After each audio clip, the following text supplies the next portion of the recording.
You got this and you got that, and you gonna murder this one and murder that one. Talking all that bullshit. I'm gonna put it to you like this, yo. This is for the nerds, this is for the brainiacs, this what we deserve.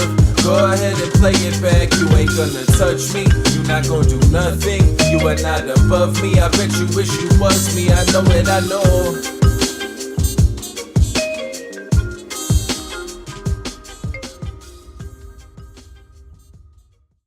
What is poppin', everybody? And welcome back to another special episode of the Only Friends podcast.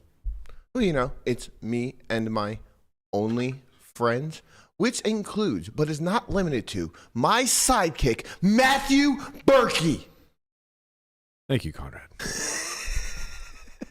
Warm welcome to you as well, young man. Conrad was cooking. We cooked. Conrad won a tournament yesterday on Hell WSOP. Yeah. Oh. Yay. Big congratulations. He shipped the was it a freeze out? Yeah. Was it? I don't know. He was drunk. He doesn't know. Doesn't matter. Yep, it's true. All that matters is you got the dub. Figured it out. Yeah. Good job, Connie. And got a bunch of text messages from Landon. That wasn't a shove. Yeah. That wasn't a shove. Landon also final tabled that event. I think Conrad doesn't remember. Did you guys final table together and you got wrecked Together. by Conrad? Oh, yeah. Because Did I you asked wreck him? Did you bust him? I asked Landon if he wanted to swap 0%. He had half the chips with 8 left. It was pretty crazy. I thought you were going to say you asked him if he wanted to swap and he showered you. No. And then you went on to win it because that would have been just glorious. No, I said, hey, Landon, you want to swap 0%?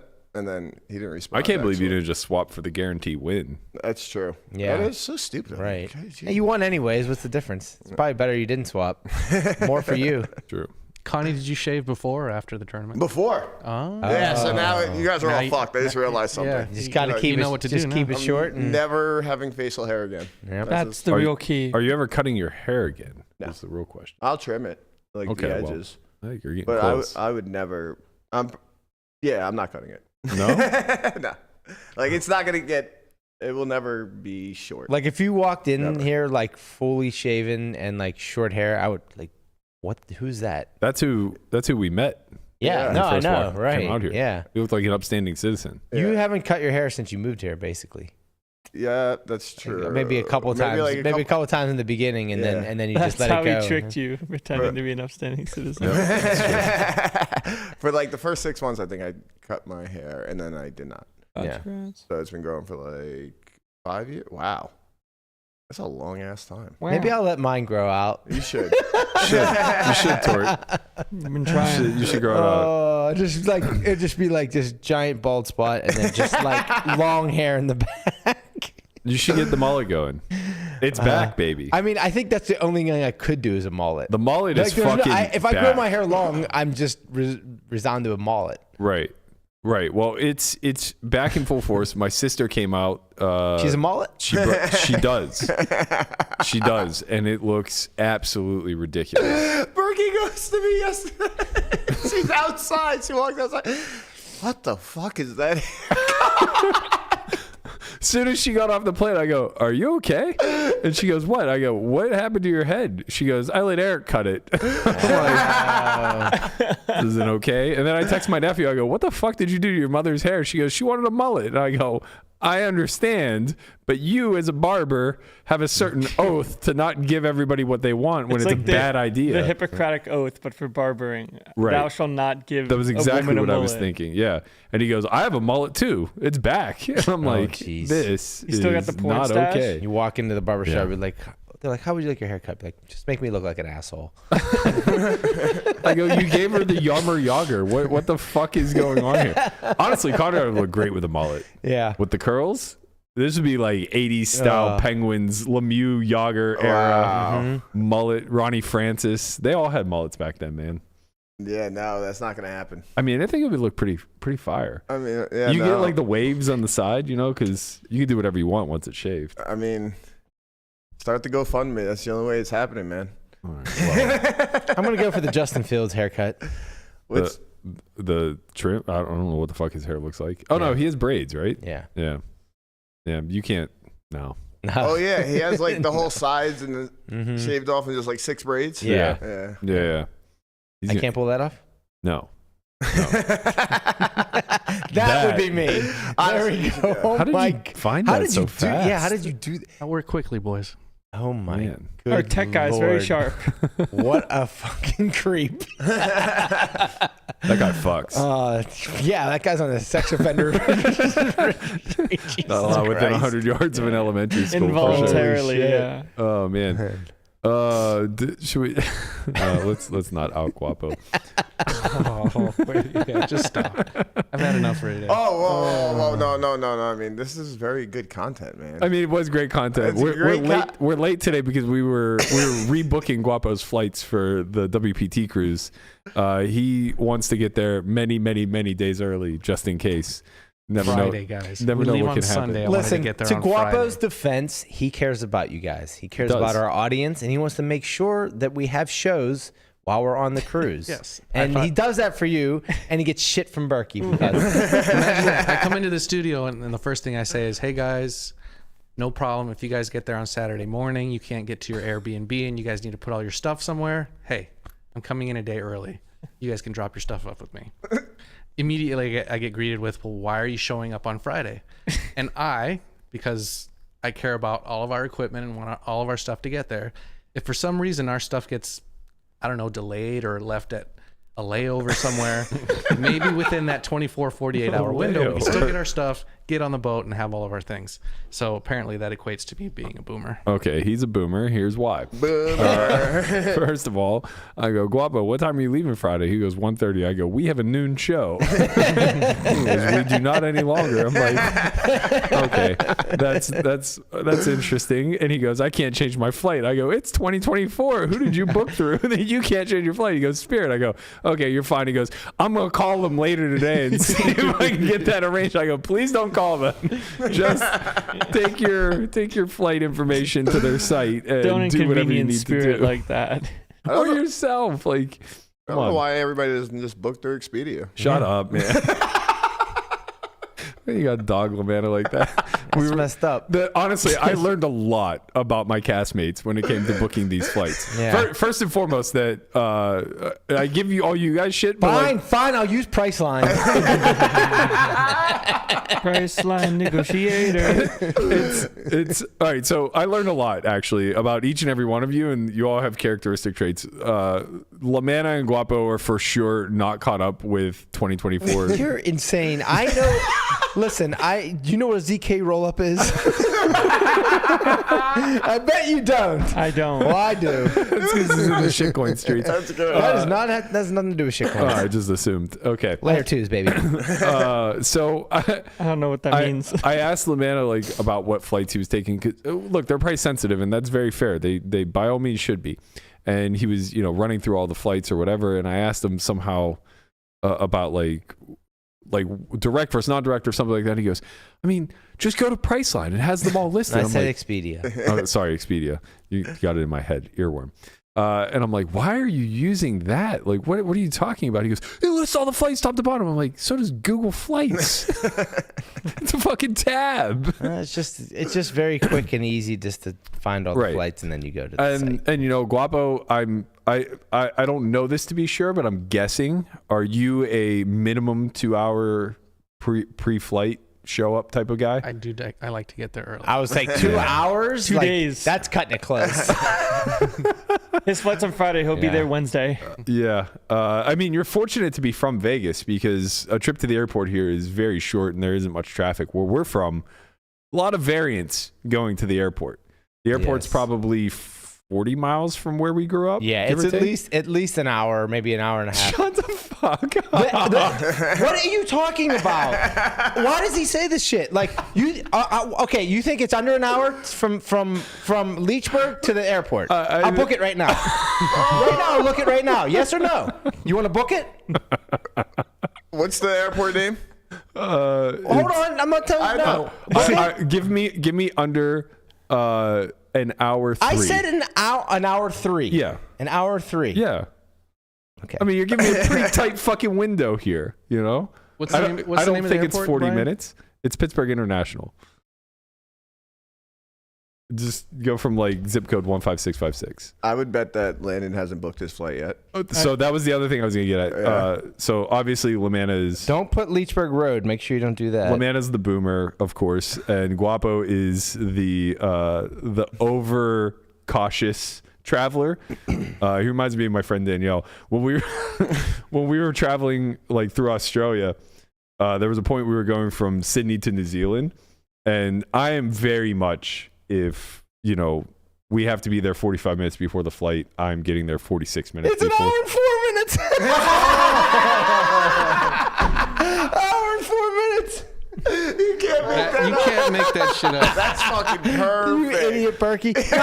I'm the idiot. You said an hour to an hour and a half. Okay, well, let's put where I live. An hour to an hour and a Fuck where half. you It live. was between an hour to an hour and a half. That's so good. Okay, well, it's not an hour and a half unless. Wait, did it say it's 376? Oh, because you went from the airport to. Okay, I understand. I He's got looking it. for that win, guys. an hour and 13 I minutes was from just my house. confused. 376 is the Hour and parkway. 10 minutes from my house. And that's probably, this is probably, you know, a good time to go. Well, You yes, of course. That's. No, it's not. No, 3 it's o'clock? 3:30 right now. So yeah, that time will definitely be slightly less when there's no rush hour. That was what I was gonna say.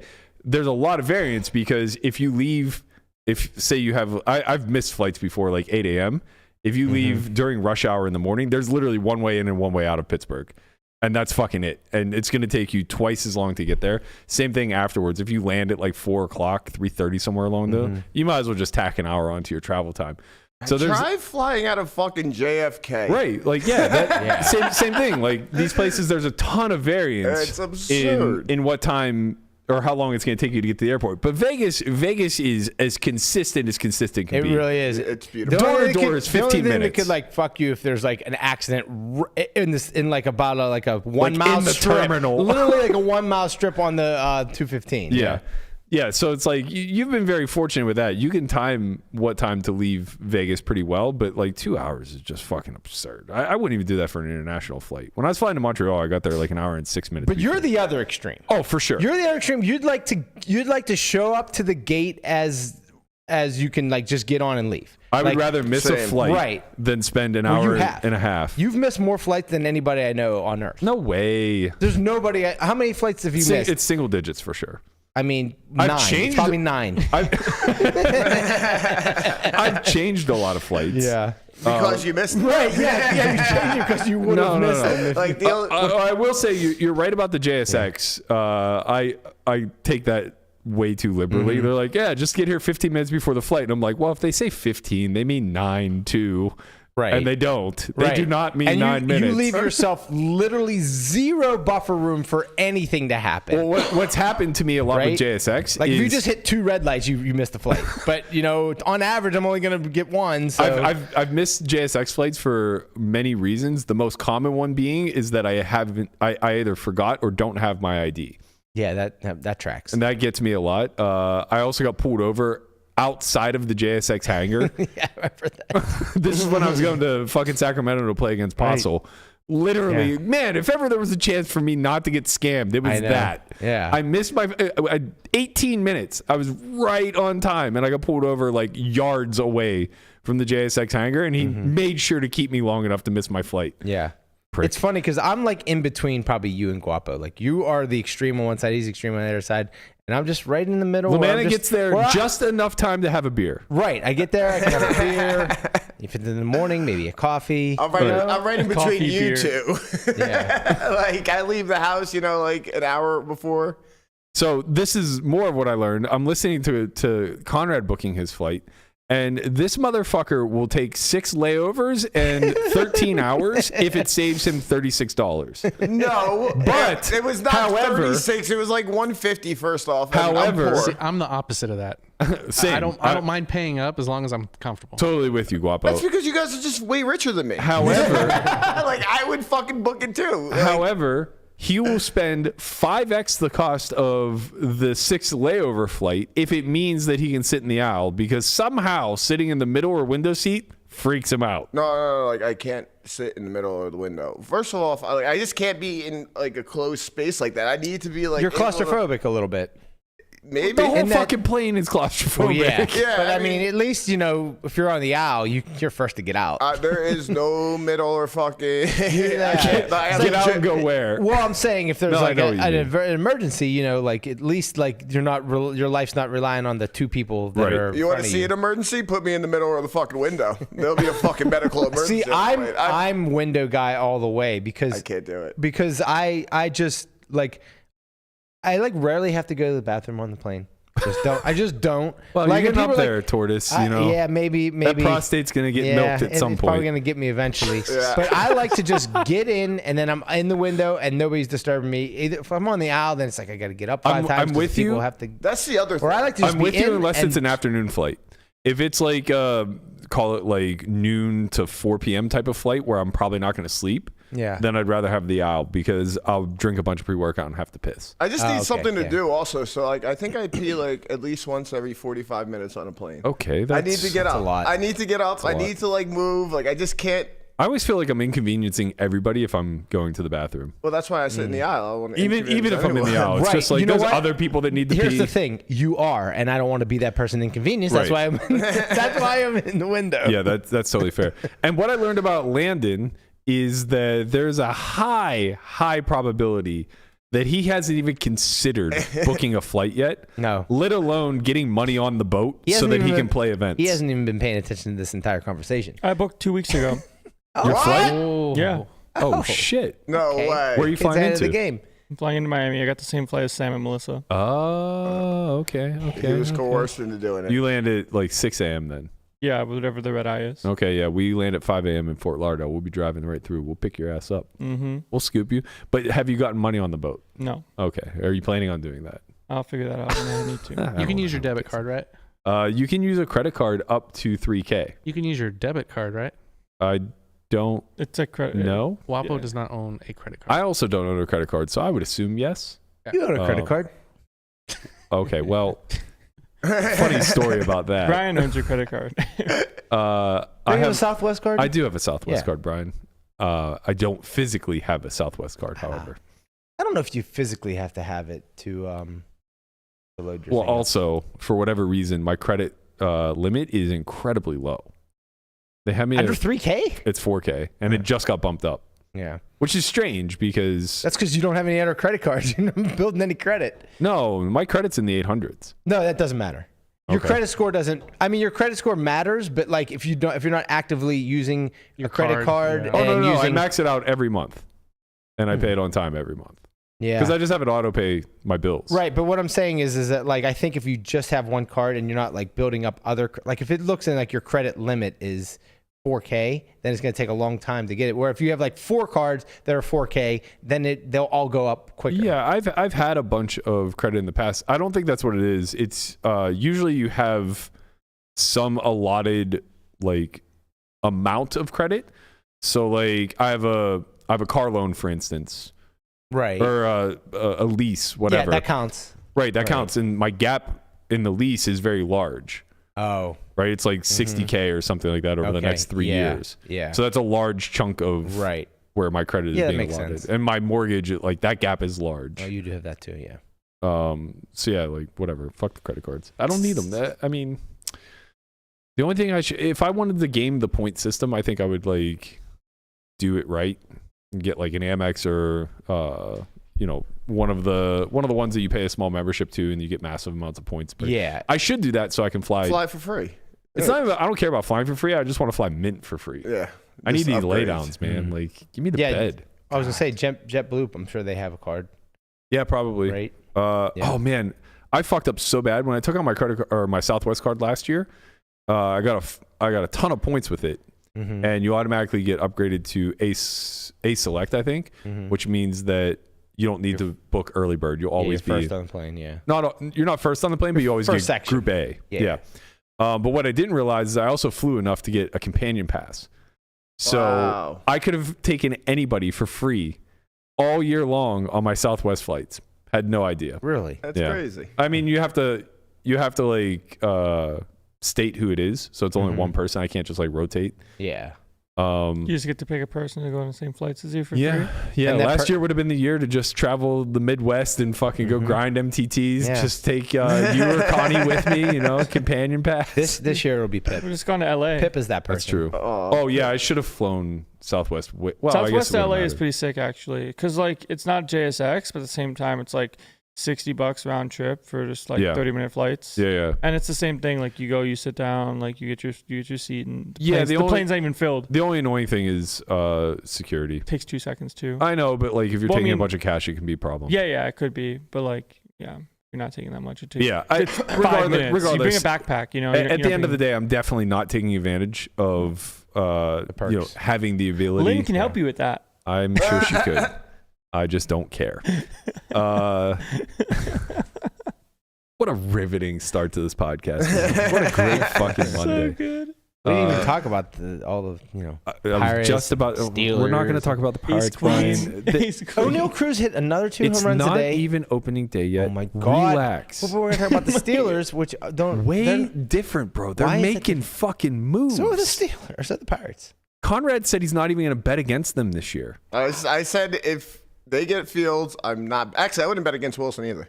I wonder if there was an early line for The Conrad deterrent was Russell Wilson or Justin Fields. right. I wonder. I was betting against Kenny Pickett.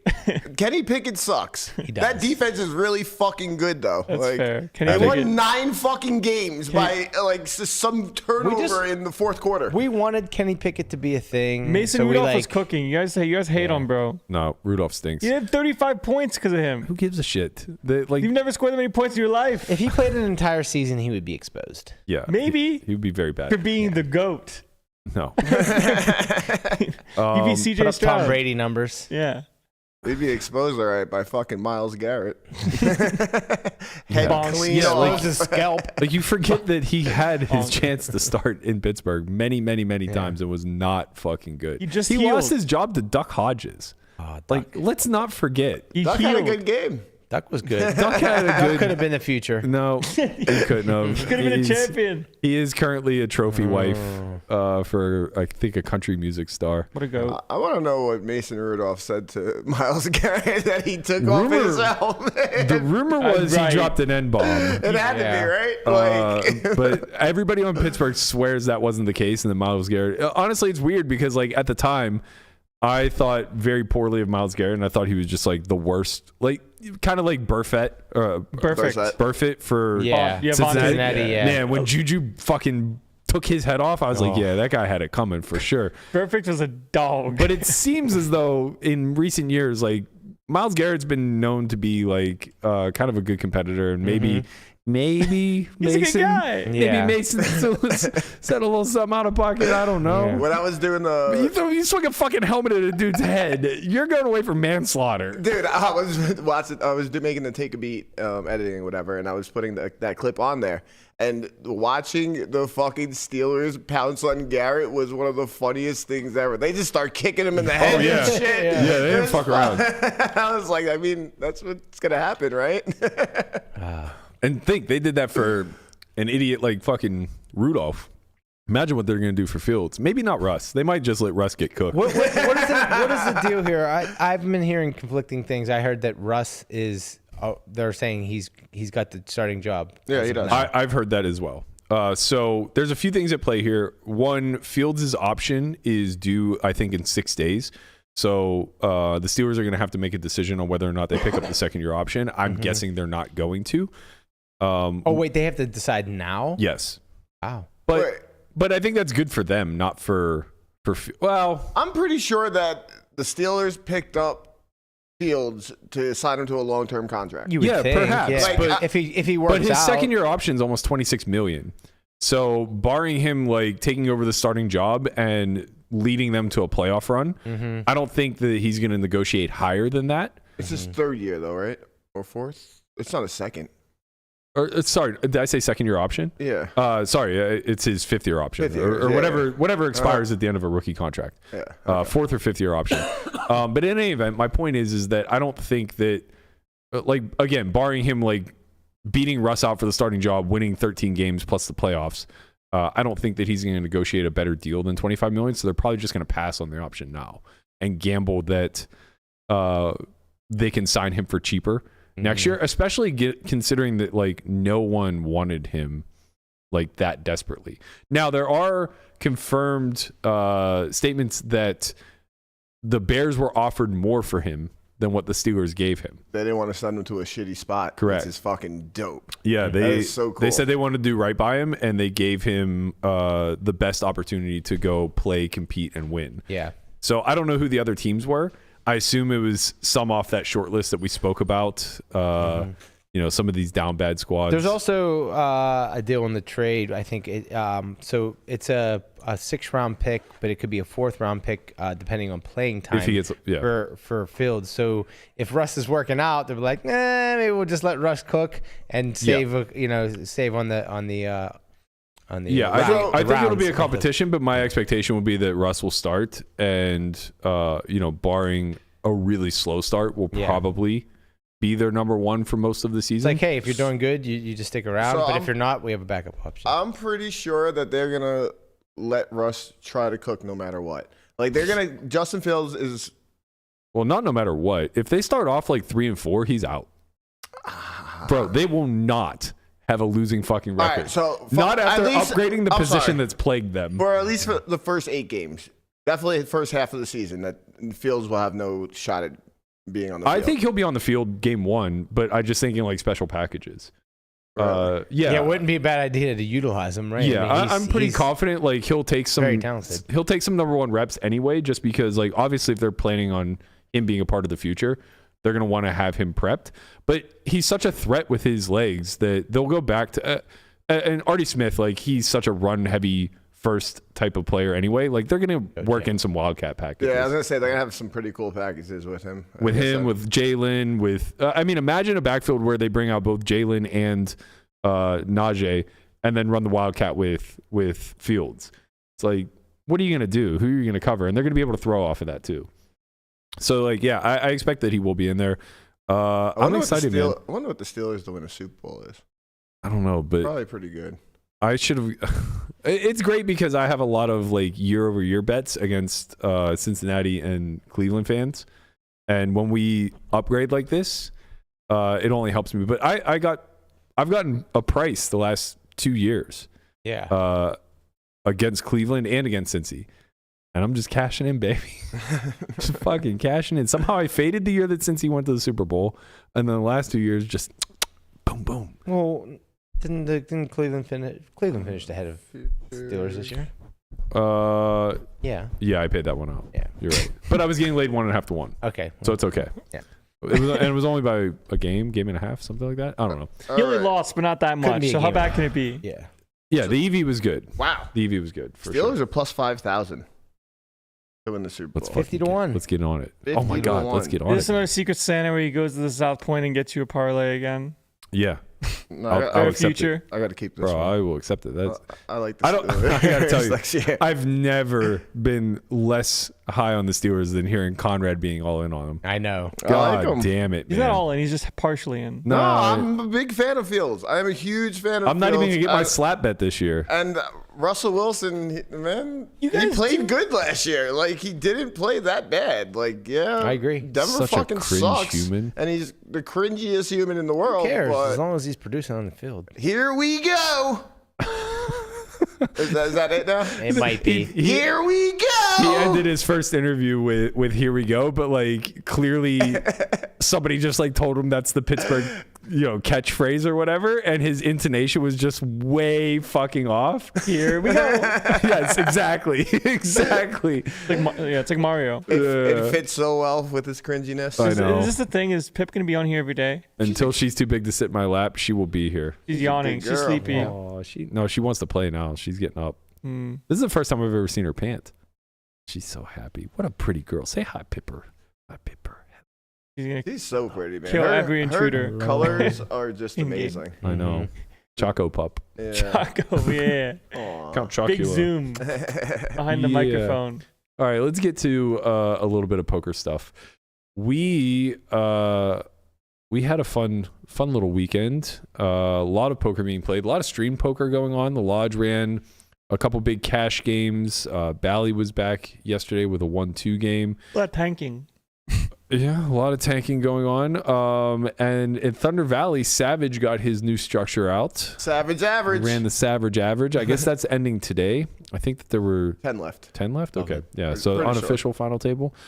Do we have reviews? Oh, yeah, this. I didn't hear anything about the Savage Average tournament. I was scrolling his timeline to see if there were any like hiccups or anything like that, but it sounds like it went pretty smoothly. This is his introduction of a new payout table. So this was for, I think it was 1,000 people. No, it was fewer, right? Can you click on the pay table, Guap? Oh yeah, there we go. Okay, where does it end at? Okay, yeah. So yeah, it was a little over 1,000 people, yeah. or roughly 1,000 people. So you can see that the way that he approached this with the calculator is that you get nearly a full double up for caching, and then the pay jumps are a lot fewer in between. So you make more money on the jumps, and they just happen a lot less frequently. I think this is really important. I don't think there's any jump less than a buy-in. What was the first? There is first jump? there is earlier. There is earlier. Okay, yeah, That's you're like 200, then 300, then 400, then 500, then 680, then 1,000-ish, or 800, then 1,000. Man, it still kind of feels you like can still flatten this bottom out a lot. yeah, like those jumps aren't necessary. Exactly. Those jumps are kind of like bleh. Yeah. First to second is huge. 50K is a lot. 50 buy-in heads-up match is a lot. Is it? Yeah. I mean, it's standard wise, no, right? Practically, yeah. I don't think that that's a big discrepancy. No, yeah. You're getting 100 buy-ins for second place and 150 for first. If there is $1 million in the prize pool, 15% for first is still kind of a lot, right? I mean, industry wise, it's not, right? WSOP events probably like 20 something for first. Well, it's 50%. relative. It's a 50% jump where like a lot of times you see these tournaments where it's 100% jump, Well, 75% jump. That's kind of what I'm getting at. Is like, is it better than what is out there now? Yes. Is it perfect? I don't know. What would you like to see? Like probably less. Like if it's first is 150, second would be like 120, third would be like a little bit. I don't know. I'd have to look at it a little more, but it just seems like a lot. Like 50 buy-ins is a lot. I don't think it is. Well, yeah, because I don't think it is you because either win or don't win. Well, no, but it's relative to the amount size of of the buy-in. field. Yeah, the amount of buy-ins that you're getting paid. Right. Obviously, the bigger the field size, then the bigger the discrepancy is going to be. It just seems like if you're playing it, if there's 150 buy-ins at first is a lot. You know, I mean, I get it. Well, no, it's not though. It's 15% of the prize pool, which is a lot. Not that. No, it's not. If the field size were 5,000 people, it wouldn't be 15% to first. Mm-hmm. No, it wouldn't. What do we got going on here, Guap? Working over. Let him cook. Let him cook. Oh man, It's back. It's back. It's not on your screen. You guys relax. Okay. That's good. That's good. Fucking boomers. The audience is probably like, "What are you talking?" I think it's a lot flatter. I think It is flatter. Like here's where I think it's like pretty relative. Ninth place is 15 buy-ins, 15K, which I think that 10-1 discrepancy between ninth and first is really great. Savage said that Isn't that standard though? No. Or it's not. No, it's changed since that. I feel like it's always been like a lot of the structures are now 20 to 1? No. It's like a discrepancy of 10-1 between eighth and first. And it's mainly because first is too large, not because ninth is getting too little. Right. Yeah. Well, that's always the issue. Is like first is some insane because first like sometimes 20% of the prize pool with like an infinite amount of buy-ins. Yeah. It's like yeah. Savage said that of the 131 players, 117 of them make more money than they would in the previous structures, and 8 of them get around the same. So that means that basically 6 people in that structure are making less money than they would in a traditional one, in order to benefit the other 117. That's great. That's great. Which, yeah, I mean, I think that that's like very for sure worthy of note. I mean, I guess like to Landon's point, you know, we could still like pick these apart a little bit, but you definitely want there to be something to play for when you get to the final 3. Seems like a lot. It's better for me anyways. I know I shouldn't be saying anything. Why does it seem like a lot? 15% is just, it just seems like a lot for first, no? Savage said, Landon is incorrect. Berkey is finally correct. Based. Finally. Fuck out of here. Like, is 12.5 for first like insane? No. Like, at first was 125, second was 100, and then you just like made more jumps for like the final two tables. And just did it that way. I mean, like 12.5 for first is still a lot. Here's the thing: the more that you reduce any sort of pay jumps between first and ninth, the less ICM matters, which I'm all for. If you want to do 125 to first and like 75,000 to ninth, fucking sign me up. Well, no, it's not what anyone wants to do. I mean, it sounds great to me. It does sound like sort of like what you want to do. Well, if you go 125, 120, like 80K, and then 65, and then 52. Yeah, you just want there to be a 15 buy and jump between everybody. Not 15, but just like slowly decreases. Then it would be too much at the bottom of the final table, and then the rest of the field would suffer. Not only that, but now the 15, we call it like 15 or 20 buy-ins between like, you know, 6th and 5th is monumental, right? Like you don't want there to be a 50 buy-in discrepancy between first and second, but you're okay with there being like a 15 buy-in discrepancy between 6th and 5th. That's huge at that juncture. Correct, and it wouldn't be like that amount, right? But if it's 125 to 120, so you're taking or 125 Pull up the pay to table 100. again. Uno momento. Yes, I'm sir. trying to theory craft in real time. Oh, What? fucking Jeff Platt and Ludlow at the final table of the Savage Average. Wow. Hey, Let's look go, Out there boys. showing a little support. Man, that field must be real dusty. Fucking Jeff Platt and his assistant? I mean, assist. Jeff, what do you mean? Jeff's the nicest guy in poker. please stand up for me, Jeff. Thunder Valley is one of the best places. Okay, I've look, ever there's a 10 buy-in discrepancy between 6th and 5th. Like, what if first? A 14 buy-in discrepancy between 5th and 4th. Like, but you don't think that's too much? I Those, think, like, those what if- jumps aren't that significant. What if first is like 130, and then you just give the 20K from first to like the final two table jumps It's between not- 17 and 14? But to the 10 to question is 11? why? Why do you want to reduce? Like, look at the stepping process. 4 buy-ins between 9th and 8th. 5 buy-ins between, or almost 6 between 8th and 7th. 9 buy-ins between 7th and 6th. 10 buy-ins between 6th and 5th. 13 buy-ins. Not 9, by the way. 14 buy-ins? It's 7 Yeah, and a half. 14 buys between 5th Where are and you 4th. getting 7.5? From 7 to 6. 25K and 32.5. It's a 1K. Okay, yeah. So 7 buy-ins between 7 and 6. 10 between 6th and 5th. 14-ish between 5th and 4th. Just about 20 between 4th and 3rd. And then 25 between 3rd and 2nd. How? And then 50. And now you want to reduce it to 20 between 2nd and 1st. Like, Well, it's a natural progression. This is how tournaments work. Well, yeah. And this is very flat for a payout structure. Yeah, unless Here's you want why. to take a piece off of all of them. I don't think Just it's a just take a little piece bit off more of off the all top, of a them. little bit more off the second. But and if the jump down is it goes. like the jump between 3rd and 2nd is 25, and then the jump between 2nd and 1st is 50, that does seem like a lot, or no? Am I missing something? I don't think it does.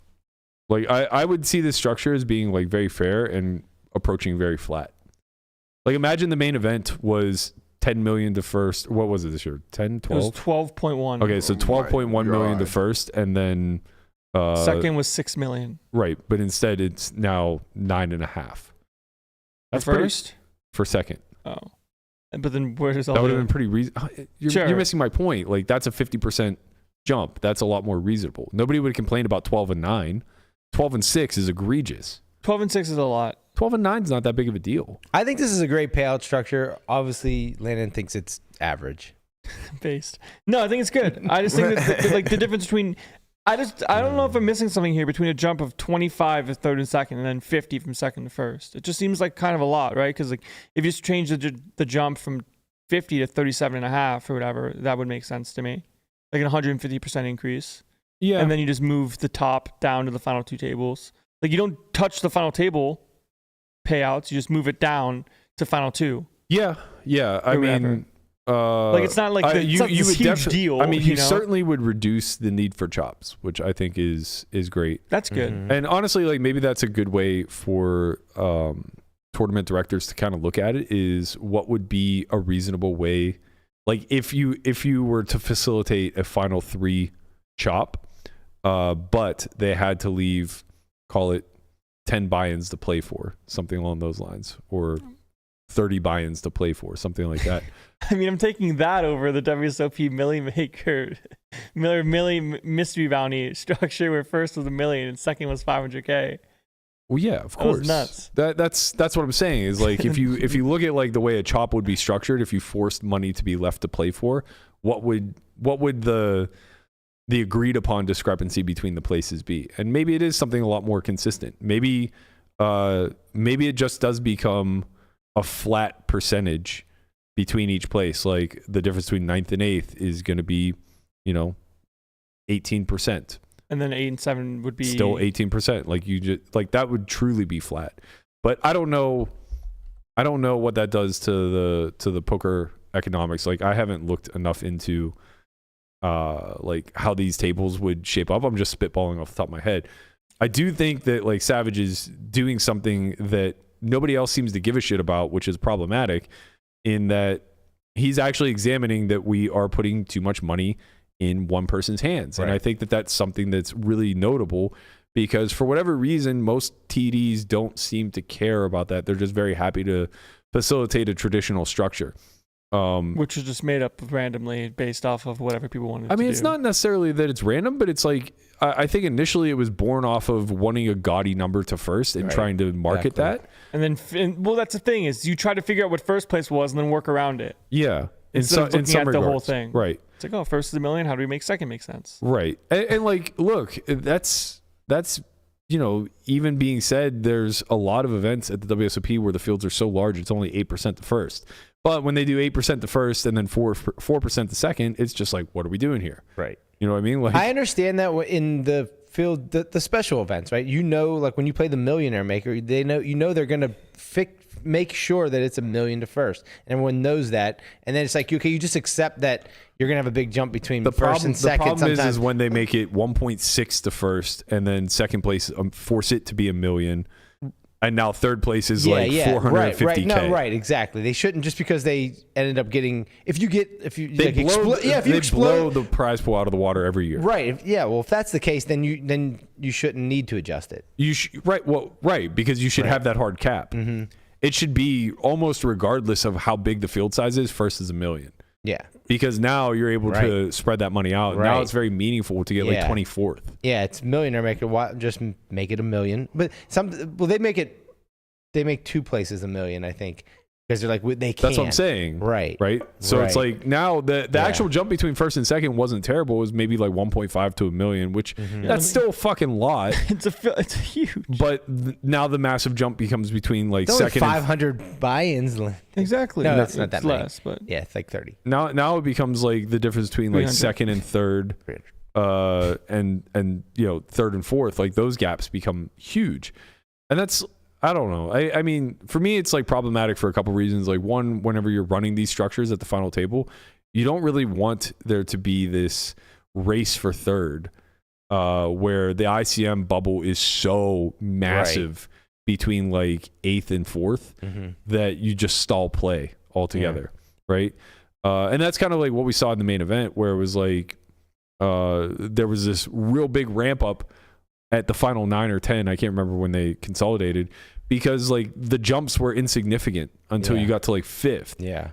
And so now all of a sudden we're seeing this like wild play where ICM's kind of being foregone, and it's like, okay, I'm for it, but I don't necessarily know that this is really the product you want to get. Yeah, like the main had that issue. Yeah. With, like Kuriopolis, when it was like the bubble of like 10th and 9th was like so huge. Right. And then it just dropped off. Like the jump from 10th to 9th was like 300K, and then 9th to 8th or 10th or 9th to 8th was like 110K or something like that. Because they wanted everybody at FT to be a millionaire. Right. And it's like, well, what did you just do to 10th place? Yeah. You fucked him. Yeah, and honestly, like they don't care about the that. funny part is every year that I see them remember who finished 10th anyways. Fuck that every guy. year that I see them put a structure out like that, because it does happen quite frequently with the main, where I'm looking and I'm like, okay, 10th and 11th place gets 700K, 9th place gets $1 million flat. Like, this is a ridiculous jump. We're gonna have the longest fucking final table bubble in the history of the sport. Yeah, like we're just gonna be here for fucking 7 levels. And every time I say that, the bubble bursts in like 3 hands. Yep. Like every fucking time. I'm just like, Jesus Christ, man, there's so much money to be made if you're sharp. But I'm not sharp. So like, what am I going to do? You know, you put me in that spot, I'm probably just going to be right there with them gambling. Like, 100%. All right, guys, let's try to win 12 million, you know? What else were we here for? Yeah, put me in the fucking muck. You got 10.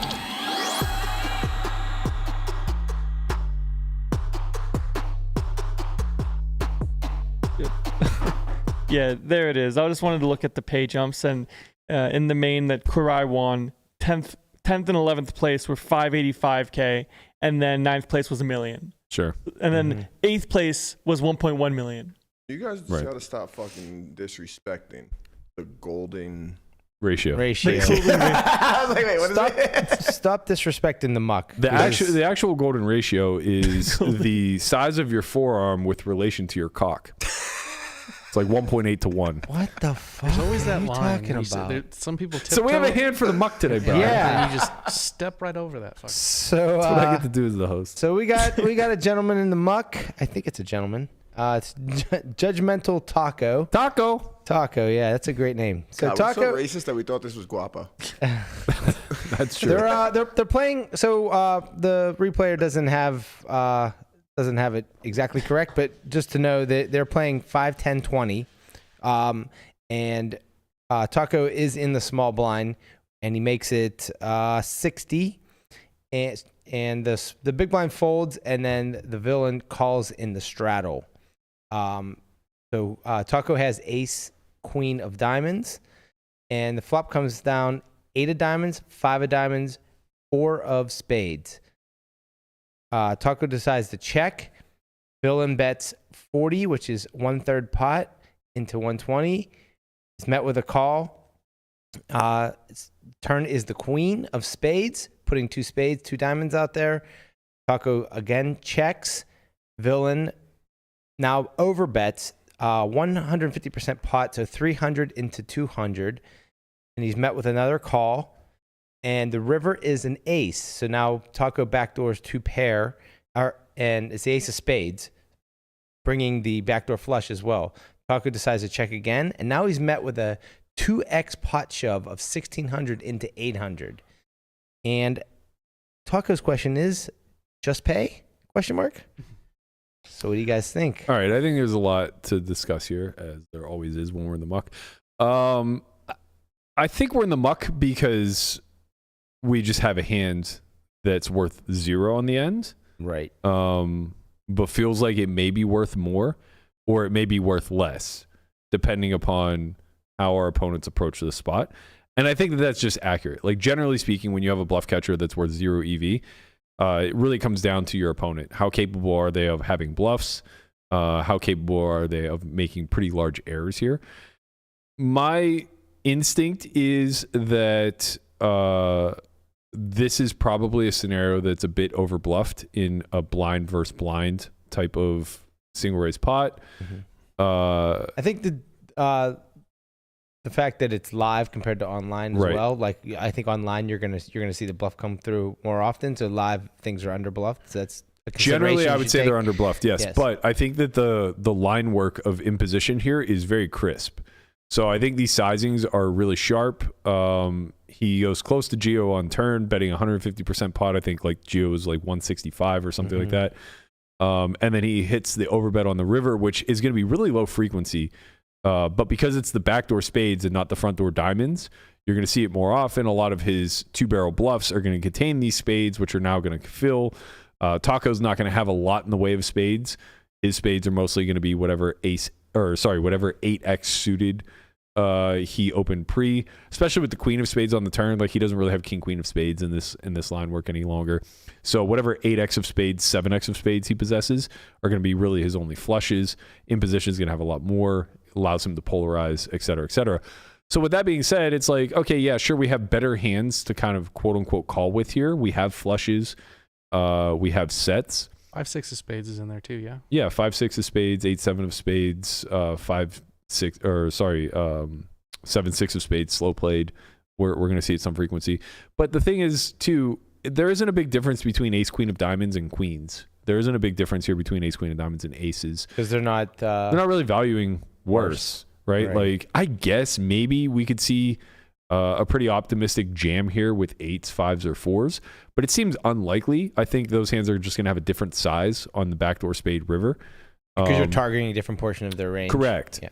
And you're just beat by a lot more hands now, right? Like now, maybe you can make a case with 8s with the spade that it's able to get a little bit thinner, but still, it feels pretty fucking violent whenever you're just jamming for 2x pot expecting to get called by worse. Yeah. But I do think that, like, and again, I don't know the capabilities of the big blind here, but I think if we're talking about just a general live environment, a 5, 10, 20 game, you're going to have a mix of pretty well-studied regs, and then you're going to have a mix of fun players. So depending on where this guy falls, is he a well-studied reg? Is he a shit reg? Is he a rec player? Is probably going to be how I lean on whether or not I'm calling. If he's studied, I'm just calling. Like, I'm just going to call and, just get shown enough bluffs here for sure that there aren't going to be a lot of other 0 EV hands that I make it here with, I don't think.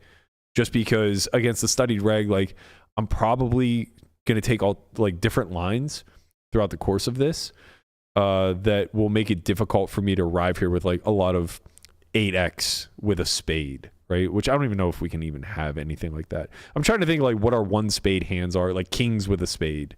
You know what I mean? There isn't a big difference there between that and ace queen. Maybe having the spades a little bit better. Maybe 9s with a spade, 10s with a spade, something like that.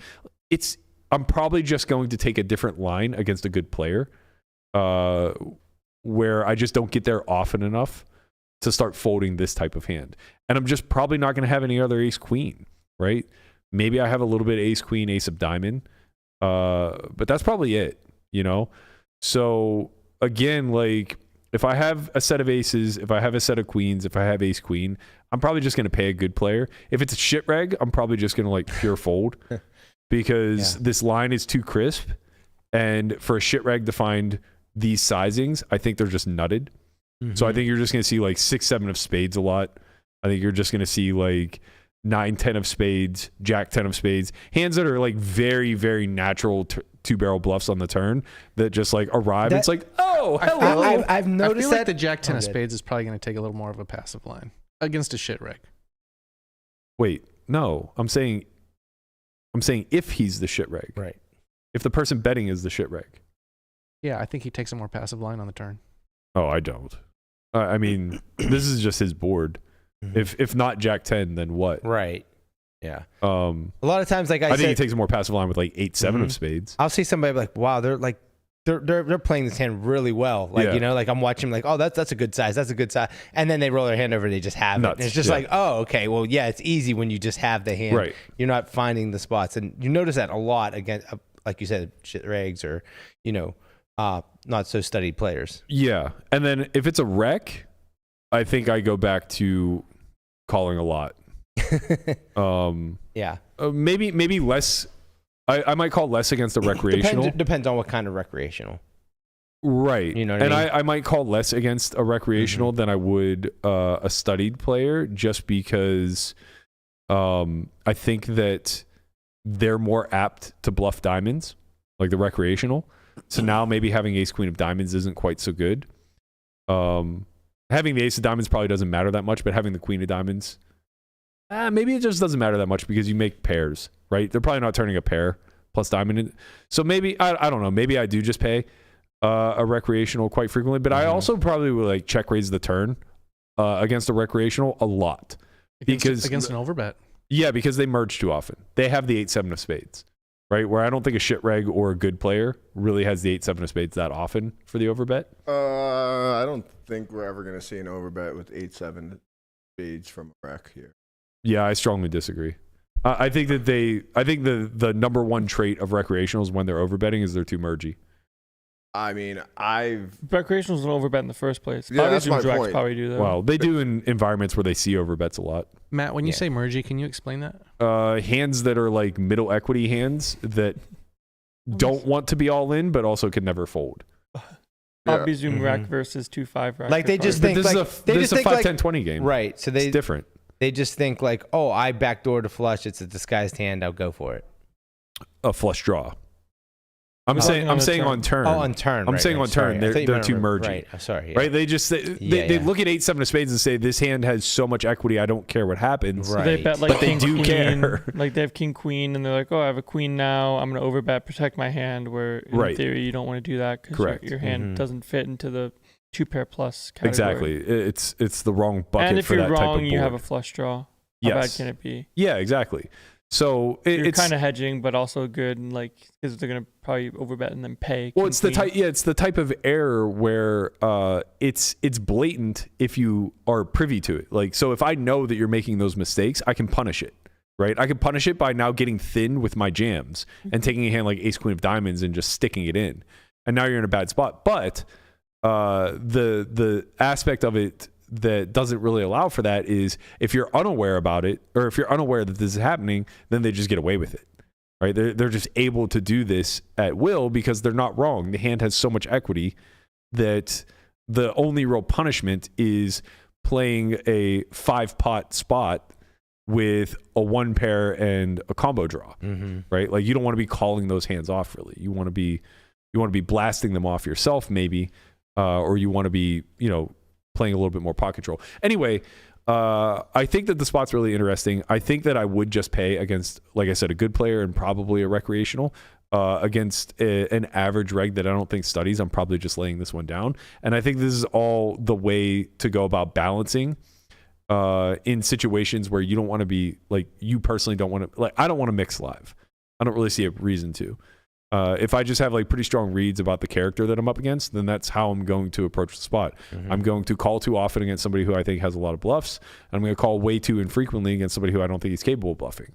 And it's just going to be that simple, right? The strength of our actual bluff catcher in this particular instance, where I don't think any bluff catchers are really making money, right? Almost everything that quote unquote calls will be doing so in order to beat value.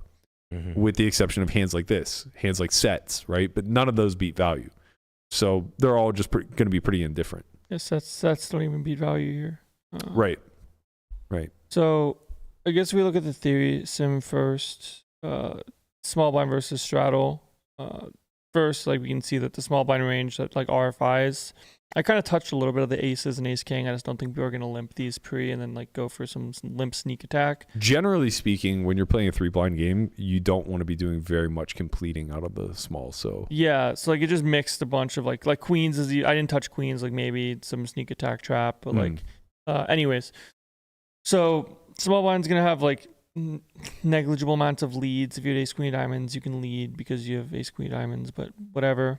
We check. Theory size is 40%. He goes third. I just want to run through the theory one first. Yeah. Run through the 40. He goes 40. We can check raise flop a little bit if we want to. We can call. Obviously, you can't really make a mistake with ace queen.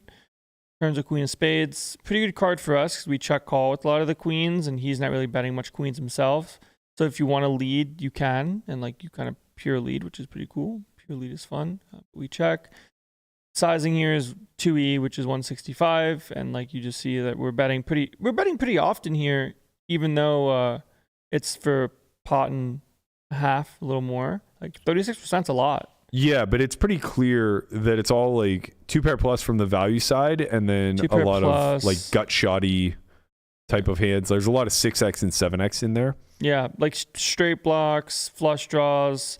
8-9 spades is supposed to check back flop, but if it does get here, it does want to overbet actually, which is kind of cool. But it doesn't really exist, so it doesn't really matter. King queen pure checking because you only want to bet that hand. So yeah, it's just 2-pair set, like 4s, 5s, 8s, and they're pure. Okay, so I was wrong. The 8-7 suited is just going for it. 8-7 does. That's not too mergy. Doesn't look like it because the response from we just don't play raise. You don't play raise, right? So if you play like 3% raise, so it's like, and the raise comes from like an 8. It comes from 2-pair. It comes from a 7, right? So now when you have these kind of hands, like 9-7 of spades, you block getting raised, and you have 8-7 of spades, right? So this 3% goes down even less. Queen jack and diamonds is like merge jamming sometimes too. You just say like, okay, I'm all in. It probably just gets called by the queen 6, queen 7. Yeah, you just get called by. Well, they're just flush draws, so they don't. You don't actually so have they don't these. exist. You just protect your hand, then you make them call off like some of the flush draws. Mm-hmm. Like you're never getting really anything. You are getting you're kind of mega mastering. Like getting 5-4 to fold bottom two. Bottom two is supposed to fold, and if they don't, you just have infinite equity. Right. But anyways, that's not really that important. So they overbet and we call with ace queen. Like we're not playing that many raises. And we're supposed to lead the turn, so I should probably just lock that we're checking the turn. Yeah, I would say that lead probably doesn't come. Like just lead. Like we were supposed to lead a quarter of the time. Like, that's a lot. Yeah. Let's just make it. I don't really want to touch the theory sim, but this is probably a good spot to touch.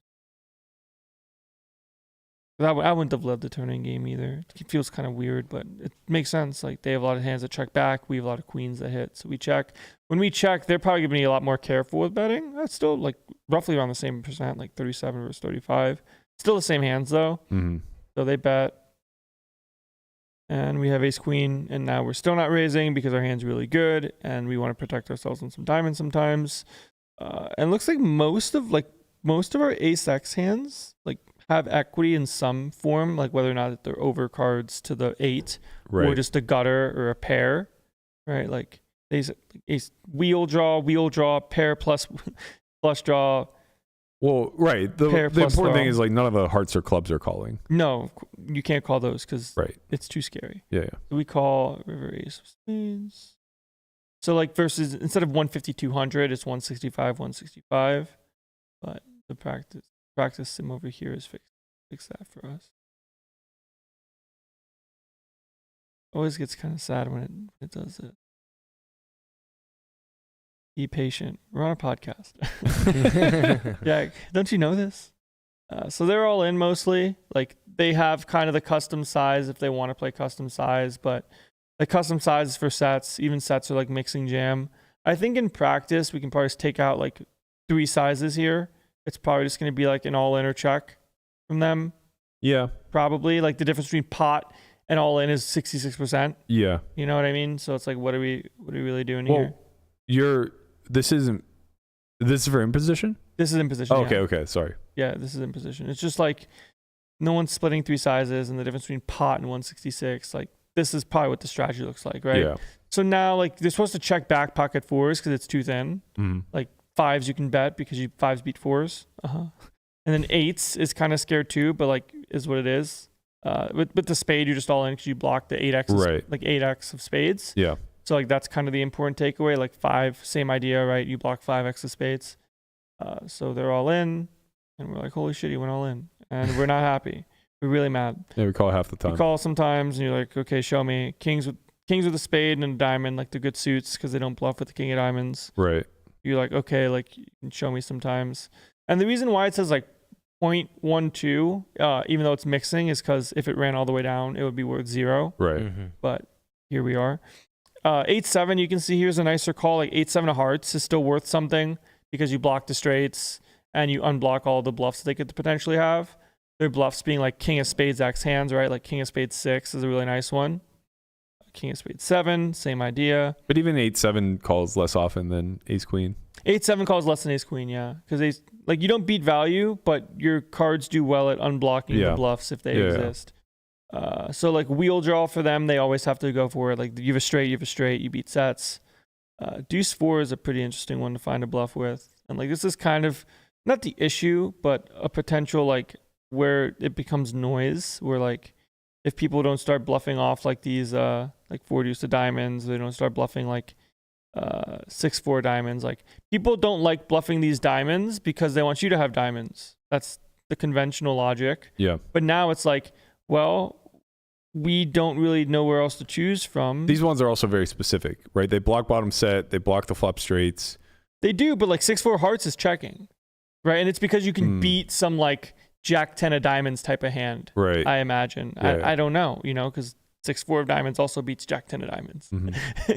Yeah, so I don't know at this one, but anyways, you bluff with diamonds sometimes, but some people will probably just like rifle off the other ones, like 6-4 because you don't. But either way, small blind ace queen's like not happy. Ace jack, kind of the same idea. Like you basically just like blocker calling, I imagine. Like ace king isn't really that different than ace jack, which isn't that different than ace queen, right? Because the 2 pair doesn't exist in this node anymore. Yeah. So instead of just calling with one, you're calling with all of them to make sure when you have a hand that good, you're just putting in the money sometimes. Right. But like if you wanted to say, hey, I'm going to fold ace jack and I'm going to call ace queen, whatever. Yeah. You know? Yeah. In practice, the sim looks basically the exact same, where you run through the line 150 and then river 200. But now there's like 2 sizes, right? There's the B67 size, which makes sense. And you're going to have that for sets. And then you're also going to have your all-in size for your straights and your flushes. Right. So this is more leaning towards what we would expect to see in real life, where he doesn't jam sets, which now, if that's the case, we're probably mixing with pocket aces as opposed to pure calling. On the river here, we're actually just calling. Oh, we're still pure calling. Yeah, we just have aces, and it's like, sure, we have aces, and Right. maybe you. I don't even know if you beat anything anymore, because like if we look at the jam range, there's just nothing that aces actually beats, but it's just too high up in the range to really care. Yeah. It's like, okay, sometimes poker is pain, and today is one of those. Landon, days. what was his exact hand doing ace queen of diamonds? Was it It half, is- half and half? Folding more than the other ones, because like the diamonds just, it's like it can't matter that much. Like there's no hands that I'm seeing here. Like there's no queen x of diamonds for him. Okay, there's queen of diamonds 10 sometimes, and like this is never gonna happen. Right. So like herein lies the issue of like looking at suit specific blockers and stuff, like just some solver noise where like ace queen of diamonds calls less because they have queen of diamonds 10 20% of the time, and that's never gonna happen. So this mixed fold, it's probably gonna be the same frequency as the other ones. Yeah. Just call half the time, fold half the time, and you'll be fine. Yeah. Ace Okay. 4, same idea, right? You're just like, you're mad, but you're like, well, I have 2 pair. So not in the muck, unless it was against the shittiest of regs, or a recreational who never shows up with bluffs here. But the most important thing here is that we do recognize that this is a bluff catcher, right? Yeah. We're not beating value on the end. He's not jamming hands like Because all the hands that you would beat would go for the smaller size. right. Right. And even then you lose sometimes. Like, but like ace 8. You can see that, like, look, queen 8 suited pure checks back. That's the important thing. Yeah, it's very scared. Like Right. ace 8 is the value bet that you beat for 67, right? Yeah. So we see 67 and we're fucking thrilled because we're like, oh, we can win now. Yeah, you know? exactly. Just think of the line of thought of somebody. They're like, they have a worse 2 pair. They're not gonna be like, I'm just gonna 2x jam here and get him to call with 1 pair. Like that's not gonna happen. Nobody thinks like that. Right. It's so funny because now you're like, oh, like they went for 67. Like they don't have a set, or they do have a set as their best hand. I have an ace and a queen. I'm all in. How about that? And they're like, oh, well, fuck, I had a set. I'm gonna mix for it. Do we know the results of this hand? We don't. Okay. We're just. Well, Taco, Yeah. you played it just fine. My guess is he called and lost. Yeah. I'm very mad that we keep getting hand histories that don't tell us the goddamn results. Oh, wait till you hear this last one. The one that Jason gave us, I think, on Thursday, where he didn't give us the results. It didn't even happen that way. The river went check. He just wanted to know what would happen if it did go block and he jams. What the fuck? They're We're giving being us used. So it went check, and his opponent had queens. For those of you guys who paid attention on Thursday, which is appropriate by both. Queens is a good check. Jack 10, obviously, a natural check back. But yeah, like, you know, as we kind of guessed correctly, block was just not a thing in that spot. So the fact that those two were both on, he said he talked to the player about it later and said that like he would block fold aces and therefore the Jack 10 had credibility to be jamming. But like, you know, both of you are just operating in some sort of metaverse. Oh, sorry. Sorry not to interrupt you, but Breaking news. Yeah, Taco did say I folded. He eventually told me he backdoored the flush. Sure. Mm. Okay. Berkey yeah. and I would have went broke. I would just pay there. Again, unless like it was a player specific read. Like, Yeah. I'm just calling people that are tough in that situation because they're going to have bluffs. But That's kind of the issue. I remember Patrick was saying, Leonard was saying something about this, about like live poker as a whole, where he doesn't like talking about some hand histories he plays at the table with friends because in so many spots or instances, he's making reads or decisions based off of what he's seen from people. So if you're trying to have this argument that's like what theory would do, then sure. But like if you're looking at like what do you think the highest EV option is, talking to a friend probably isn't going to give you that answer because he's going to make a deviation or make a play that he thinks makes sense versus this guy, but he wouldn't do it versus this guy. And then now it sounds like you're moving the goalpost and you're trying to argue a hand with a friend. And then they say, but you didn't play with this guy like I have. yeah, I mean, I pretty much only talk hand histories with people who play in similar pools as me for a lot of that reason, because I'll just preface the hand history with it was player X who falls into category Y. Right. So it's just like whenever you already have, some amount of, call it profiling on the people that you're playing against, then the deviation's already baked in. Right. If I'm talking with Brian and I'm telling him a hand history that involves a certain player, he'll already know like we're overfolding to this guy when he overbets because that's a part of the profile. Right. As it's baked into the game, right? Or we're bluff catching this person a little bit wider because they've been known to be out of line more often than anybody else. And right. And it's weird when that is live poker in a nutshell. Like you make a bluff catch where you know it's too wide versus someone that is too wide, right. But then they have it, right. And now you have to justify a too wide bluff catch versus someone that had it, and you look like an idiot. I don't have to justify anything to anybody, and that's why so many of these streamed hands look so silly and foolish to everybody. It's why people think, players are incompetent based off of watching them on streams and things of that sort. They just don't understand the meta at play and how many in-game micro adjustments are being made to where basically if everybody watched stream games and understood that nobody outside of Polk maybe is operating on a plane of 0 EV. And I'm not throwing shade at Doug. It's just that's what he does, right? Like he will mix in spots where no live guy would be mixing. They would either just like call everything. It happened to him on a stream the other day where Airball check jammed him on the river with fives. Like a terrible check shove, just the biggest fucking punt ever. He had a hand that never calls flop that turned into a river bluff. And Doug basically was value betting kings with no diamond when the backdoor flush came, or the front door flush, I think, something along those lines. Kings no heart, front door flush. Yeah. Kings no diamond, but yeah. And he said to himself, like, man, if I call this, I'm literally calling everything that I value bet. And it's like, yeah, that's okay. That's just okay if the person's like taking fucking poorly constructed lines. Right. He wouldn't do that versus like best in the world. He wouldn't do that versus good players. Right. Like, because the principle of like your worst value bets is you're allowed to bet fold your bottom end value. Right. But if you're playing someone that it goes too hard with too many combos, now all your value bets turn into bet calls. You just always call. Like if you have a 0 EV hand, you just always call. And it goes the other way too. If you're betting thinly there and you think that you never get check jammed as a bluff, then you just fold everything. And these are the adjustments that people don't make off. Like they're not aggressive enough in their adjustments. They're not confident enough in putting out a thin value bet, knowing that when they get check raised, it's never a bluff and they can fold everything as strong as like top set, right? Like, or even flushes to some degree, which happens all the fucking time live. And it's going to look ridiculous if you do it on a live stream, whether you're correct or incorrect. So I think all of those things need to be considered when you're a viewer at home watching, is that most competent live players are never thinking on a plane of 0 EV hands. They just have hands that in theory are worth 0, and they know in real time that this hand is either making money because my opponent is bad in a certain way, or it's losing money because my opponent is bad in a certain way. I say bad, but I just mean imbalanced. Yeah, it's like right? 0 EV exists in the theoretical plane, but does it exist in the practical environment? Probably not. Like sometimes, like not even against like some of the best. Yeah, people are just like really, really, really strongly imbalanced towards their biases. Sure, and like in my the way I see it is there are spots when I have like call it no read, no feeling in those regards or whatever. Like I just don't have enough info, and I have a hand that's like, oh, my hand's supposed to bet mix. I'm okay with bet mixing. Yeah. But if I have any extra info, I'll be like, you know what, like maybe I don't want to bet mix anymore. Maybe I just want to. I want to fold, or maybe call. Landon mixed a 3-bet versus what he qualified as an old man who ended up being ODB. maybe I want Becker now. I don't know. And maybe you fucking do. We got a few other people in the muck, including Bruno Mars. So he recently signed a residency. Get him on in the podcast in that chair. You don't know about Bruno. He's a sick fucking degen, man. Yeah. He was grinding. We know now. Bro was like grinding commerce when he wasn't really a star yet. He used to like play the 1020 out there all the time. Yeah. Oh yeah.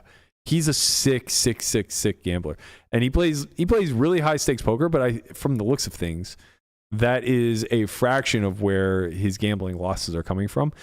It appears as though he has roughly somewhere around a $50 million marker with MGM casinos. I know he plays a lot in MGM Harbor in Baltimore.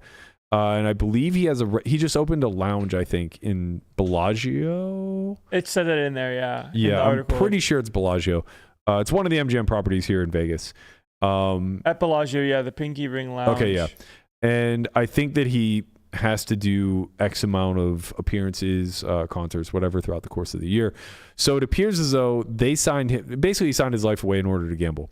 They signed him to a $90 million contract, I believe. He already owes $50 million. So it sounds like the contract was probably negotiated to pay some of his debt off. Yeah. It's like, we'll give you a $90 million deal. We'll just take the 50, Right. you get the 40, and we're square. Right. They gave and him a then little bit of a we'll buffer. get that 40 also back. They're definitely getting that He was for just you. in And you're makeup, working for bro. free. Right. He was just- Exactly. he was just in makeup. It's So fine. I think I read in the article that he's making like $1.5 million per appearance. So that's, I guess, 30 appearances for the $40 million. But there's a clawback here where if he's gambling, it's also just like he's dusting that as well. Yeah. There's a clawback. 1.5 per appearance. Well, just think the original contract was closer to 3.5 per appearance, right? If he's making 30 appearances, got signed for $90 million, so he's making $3 million initially. Now he's making like 1.25 or something like that. That's so Jesus sick. Christ. Something along those lines. Imagine being 50 million in makeup and getting out by just like singing a bunch of songs. It's Just hold out the important. brewer. Get brewer in there. It's important to be talented.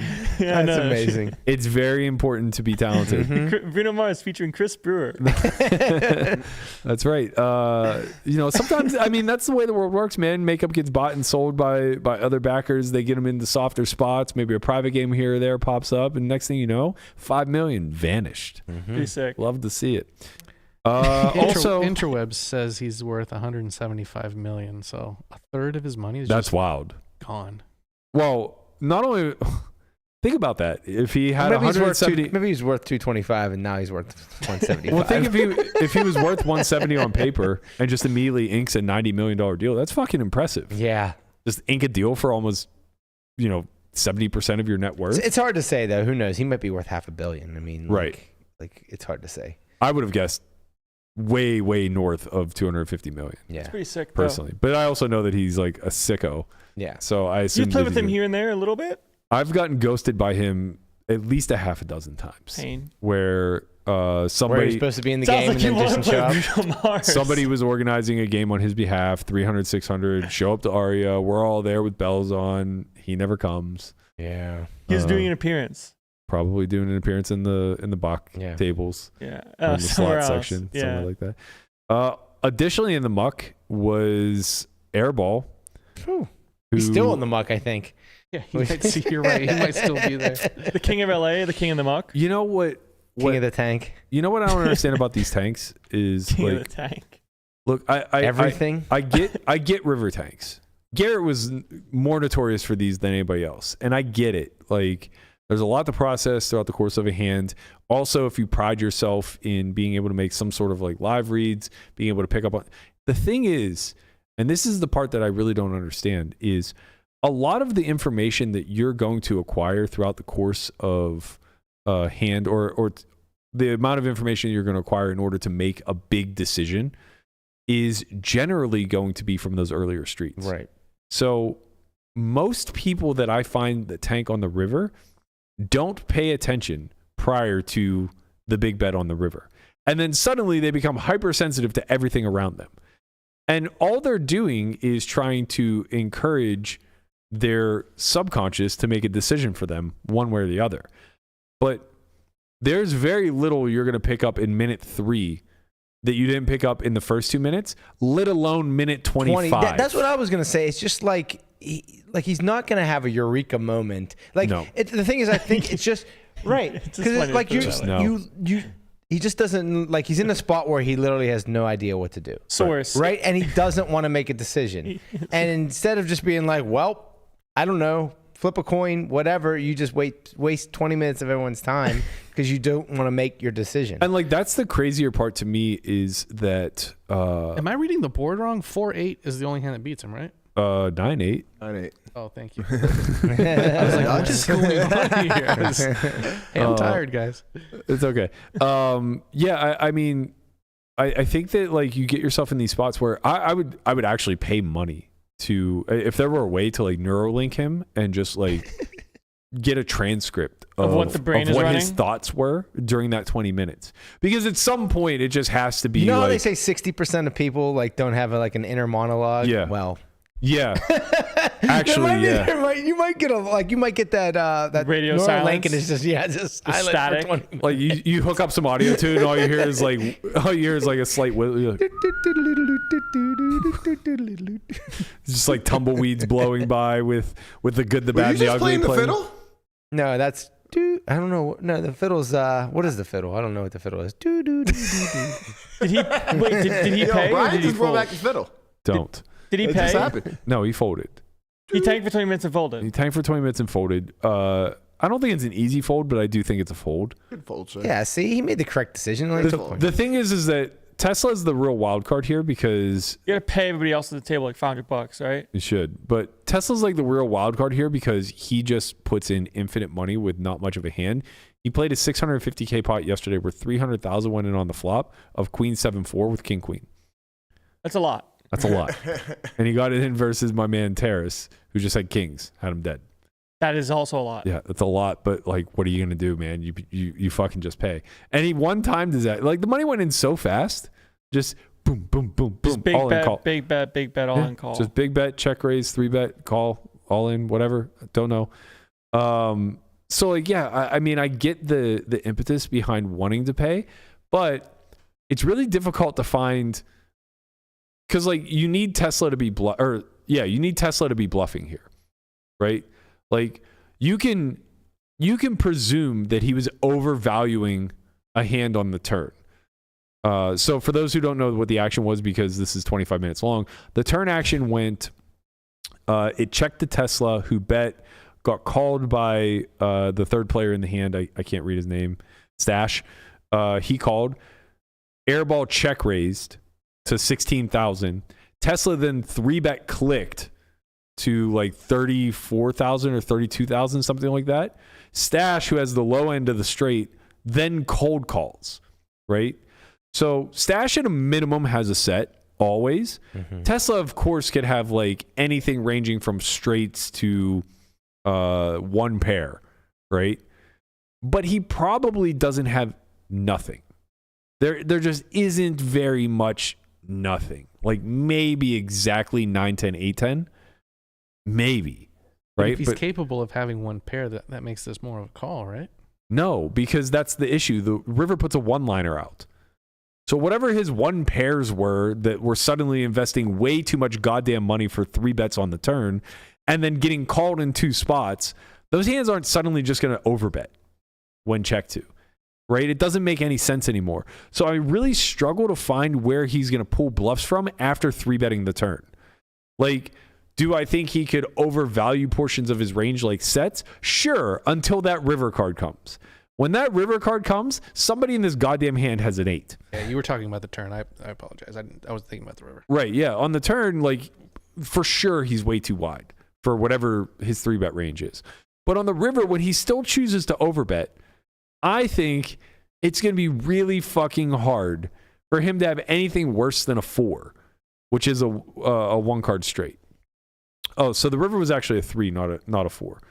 Okay, so it puts a one-liner to the low end. So it's not about an 8. So he could still have those bluffs that contain like 10-8, 10-9. But again, like those are reaching really, really far on the turn. And I don't think that he's suddenly going to overbet like sets or king-queen any longer.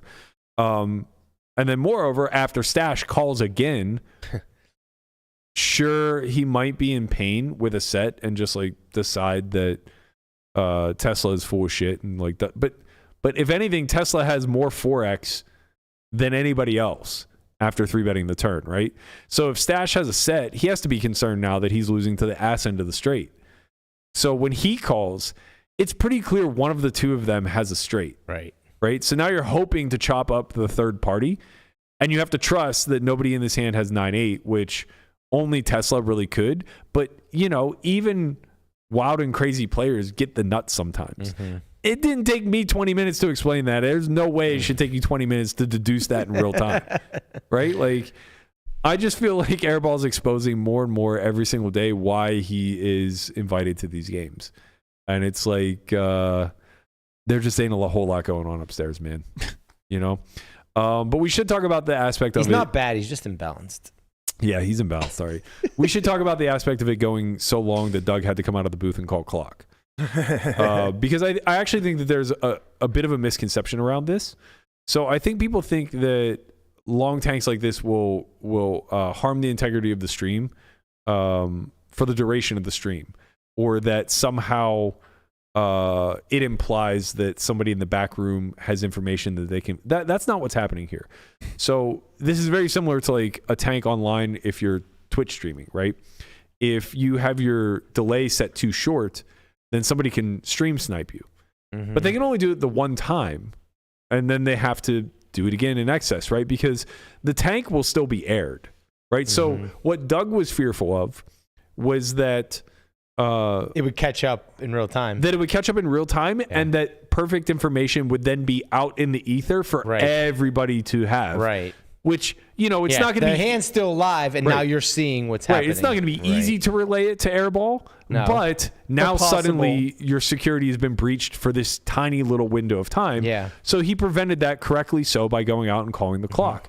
What you have to understand is that doesn't affect anything moving forward, right? So the very next hand that gets played, there's still going to be a 30-minute buffer between that hand coming off the deck and the information being passed to the internet. The only reason it's a concern here is because the graphics are static for 25 fucking minutes. Right? Which means that now the beginning of the hand, while Airball is still in the tank, will be airing live on YouTube and anywhere else that people are able to watch it. So the security was all on the up and up. He handled this very well.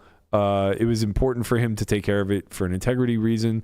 And obviously, like a 20-minute tank is fucking egregious. This happened in the main event, didn't it? Wasn't it the final? It wasn't this long, but yes. It wasn't this long, but it was heads up with Espen? With Espen, right? Oh, with the Espen versus Attenborough? Yeah. I think so, yeah. And he tanked, he tanked for like 17 minutes. Was it 8 minutes? Like 8:13. I don't remember. It was long enough that they... Whatever, it was a long enough time that, like gaming almost had to step in, right? Correct. It was Jack, I think he had Jack 4, funny enough, versus Queen 3. Espen had trips, and then he had to flop on 4-3-3. And Espen jammed river, and you just like went into meditation mode for like, so when you're on a stream game, there is an auto clock that will just have to be called at some point. At some point. Right. Which Airball was obviously approaching that limit. I think just everyone else in that spot, like at the table, was more so thinking like, big pot, like very big spot, and I'm not involved. I don't want to get in the way of a six-figure. These very big private games, it's an unspoken rule that you're not going to police the game the same way you would in a public What's game. the longest in Bobby's you would let someone take a decision for? Because clearly there's a number. There isn't. We don't prevent people from taking their time. We'll make suggestions and say like, come on, speed it up type of thing, or like, soon. Like after an hour, right? You just be like, this can't happen. I mean, yeah, like at some point in the game, I mean, look, when long tanks are taking place, you're in a good game. But you also don't want it to affect the game. And generally speaking, when the really egregious ones, the ones that get over 10 minutes, which I've been a part of plenty, they usually happen in shorthanded games that are in danger of breaking anyway. Right. Like Oaken is tanked through dealer changes when we play heads up PLO. There was one where he started tanking with 10 minutes to go. And after the dealer came for the push and stood there for like a solid 2 minutes, I said, why don't you go ahead and push? He's going to be here a while. And we only got like 3 hands of the next dealer. But like, we're playing heads up, and I just don't care. Like, let him fucking let him tank. Let him cook. It's kind of whatever. What's the longest you've ever tanked? You remember the hand? No, but it was almost certain to be on a live stream, just because there's a certain element of more pressure on a stream to get it right. Yeah, especially if you're trying to do something like that might be wrong. Like you not make even a deviation necessarily wrong, and it looks really bad, and you call and you're right, Yeah. Or you're calling you wrong. But it's also just it's not even about like the technicalities of how you played the hand, because nobody cares. Nobody cares if you played it perfect or not, or they only care about the decision you made at the end. And there's this like certain aspect of like wanting to get it right and be the hero, whether it's a call or a fold. Probably 5 minutes ish. I'm not a tanker. No, I just don't take time. That's why all that often. Right. I do sometimes take a little bit more time on the river than any other street, but usually it's just me trying to get something out of the person based off of something that I've seen previously. In which case, like, that doesn't take all that long. Right. You know, like 2.5 minutes. Like, I think that's all pretty reasonable amount of time to take this. You want it to be long enough where the person can get uncomfortable if they are uncomfortable, but you don't want it to be so long that it's now affecting everybody else at the table. Right. But yeah, I mean, in cash, again, like, if people are tanking, it's a good game. In tournaments, it's a little different because you have a running clock. Yeah. Right. Yeah, like, they're tanking for other reasons. Whether they are, they aren't. Or you have to be respectful of it. Right. Right. It just impacts the game way too much. Yeah. So I Yeah, think it's like that, I would almost never call the clock in a cash game where I have no problem calling it in a tournament. Certain situation. Well, tournament, like, At least I would be more apt to call it in a tournament than in a cash game. Yeah, fair. If I were playing a public cash game, though, I'd be very quick, very, very, very fast on clocking people, unless it was like exactly that, you know, this person tanking is just reflective of how good he is for the game. Like, I would never want to piss somebody off. No, of course. That was like really great for the game. Yeah. But in general, like, especially against regs or shit regs, more importantly, I would just be like, bro, you can't be taking this many hands out of our hourly. Yeah. Like, we got to get this moving. Yeah, I don't know. Interesting stuff. Honestly, the live stream was great this weekend. I think they hit upwards of 10K concurrent at one point. The games were big. Clouds is popping, man. They're doing a It's good not job. great for Bally's, man. Huh? It's not great for Bally's to see a startup stream in the middle of Austin that's putting $0 into their, not zero, but, you know, they're operating on a less, shoestring budget Yeah. as opposed to a corporate Percentage stream. of- yeah. I mean, they do it right. They did do it right. Everything is great. The set's I love watching great. it. The set's great. I mean, whatever. Like, I could nitpick a lot of things that I personally don't care for. But that doesn't really matter. People are watching and people enjoy it. Yeah. I think that's reason enough. And I hope to God Bally's is paying attention. Bally. Because whatever. Go back to Bally's first of all. Yeah. Like, let's Step one. start there. I want them to succeed so badly because, like, I can get in the game frequently. It's close. It's nearby. There's one in goddamn Vegas. It's good for me. But, like, I just don't want to play under these circumstances, and I definitely don't want to play small. They're never going to get bigger action if they keep putting out a trashy product. Like, it's just so hard to watch, man. It's so hard to watch, and, like, And it's very dark. also just like, It's very dark. can we commit to Jared being your guy when it comes to the bigger games? And this is no slight against anybody else who does commentary. It's just Jared could play in those games. He gets it, you know? Like, for me personally, like, that's a big deal. Like, I don't think it's an accident that they bring Doug into the booth when they run their biggest games. Yeah. You know, like, that's sharp. Right. It's just like the RAS thing at Triton. You want somebody there who can decode what's happening for the viewer. I'm actually a big fan of Jared in the booth. I think he's great. He's He's a really tournament good. pro, but, like, it doesn't matter. He gets the game to a high enough It's some level. cash. Yeah, he needs somebody to bounce with. But Well, you always need a great person to call the action. yeah, And to be quite honest, this is a little bit surprising to me, but I actually think a play-by-play person is a really good one. I think they're harder to come by than an analyst because there are good poker players that can talk, yeah. but there just aren't a lot of charismatic people like Ali, like even Lon McCarron is a great example of one. These guys are just so phenomenal at taking paint drying and turning it into a spectacle. Yeah, you know, sure. just like keeping you so well engaged, and more importantly, keeping the analyst well engaged. Did we actually watch this? What? This hand? No, but I mean, it's really nothing. Okay. It wasn't. It's nowhere near as funny as the headline would make it appear. And yeah, like it reminds me a lot of like baseball. Poker actually reminds me a lot of baseball in this regard, compared to like football or in Hockey. in poker's aspect, like they're competing with esports. So like esports, the NFL, those games are so fast paced, and like the announcers have it so easy if they're sharp. You know what I mean? Like they just know the ins and outs, and they just point out a couple nuances here and there, and like you're locked the fuck in. You just want to hear their take on why it's not passing interference if it's your team, or why it is if it's not your team. You know, and you you have this like much more nuanced, slow game when you're talking about poker and baseball. And when you listen to a baseball broadcast, it's critical to have a play-by-play guy that can call balls and strikes, can, tell you what this guy prefers for breakfast on a Tuesday as opposed to a Saturday, that can give you a little insight to this player's whole career trajectory from the time they were in Little League until now. You need somebody to paint the portrait of the character that you're watching, because you're going to get to watch these guys for quite some period of time because the game is just slow. Yeah. And then you need the analyst to really get in the nooks and crannies and point out everything that you, the casual observer, will not see with the naked eye. To see the catcher move after the pitcher starts his windup to his location because he doesn't want to tip. To see hitters do certain things in their routines that are a byproduct of, the way that they approach the game, like whether they are looking to hit and run or go the opposite way due to the spot, the way they set up upward in the box if they're potentially going to bunt, like all these little nuanced things that a good analyst will pick up on brings the audience in. You're like, wow. Never would have considered that in a million years. Like, how smart is this guy? And we get that with Tony Romo in the NFL, right? It's just, how sharp is this guy?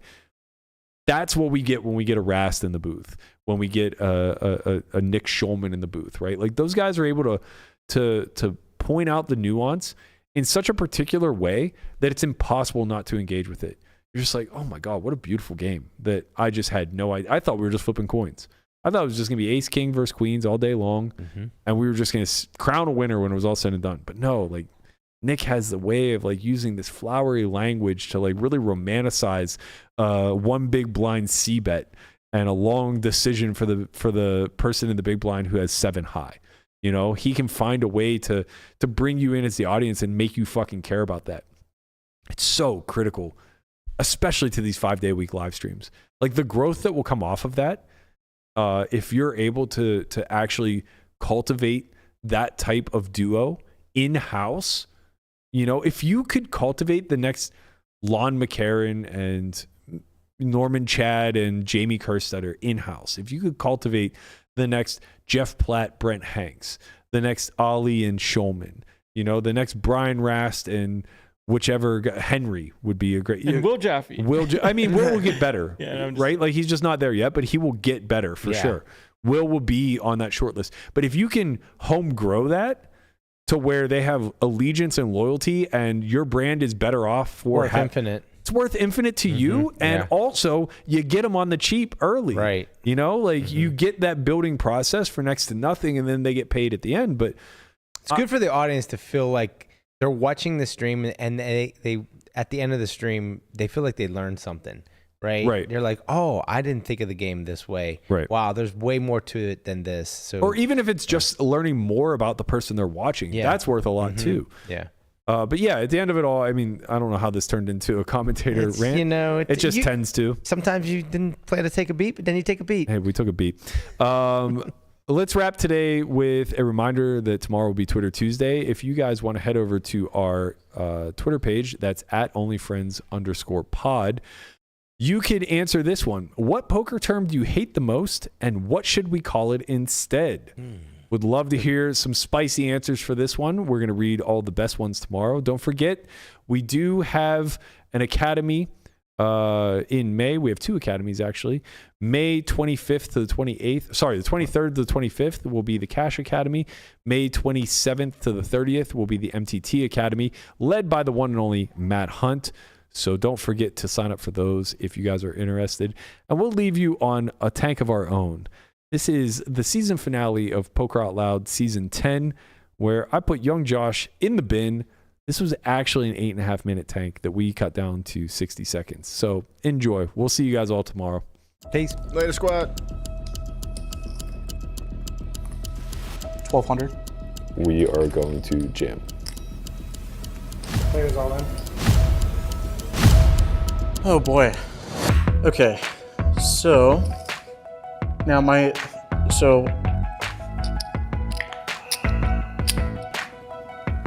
jeez. Matthew. just because I don't think he would. I hate folding to Berkey. We're just so high up here, and I know he's creative enough.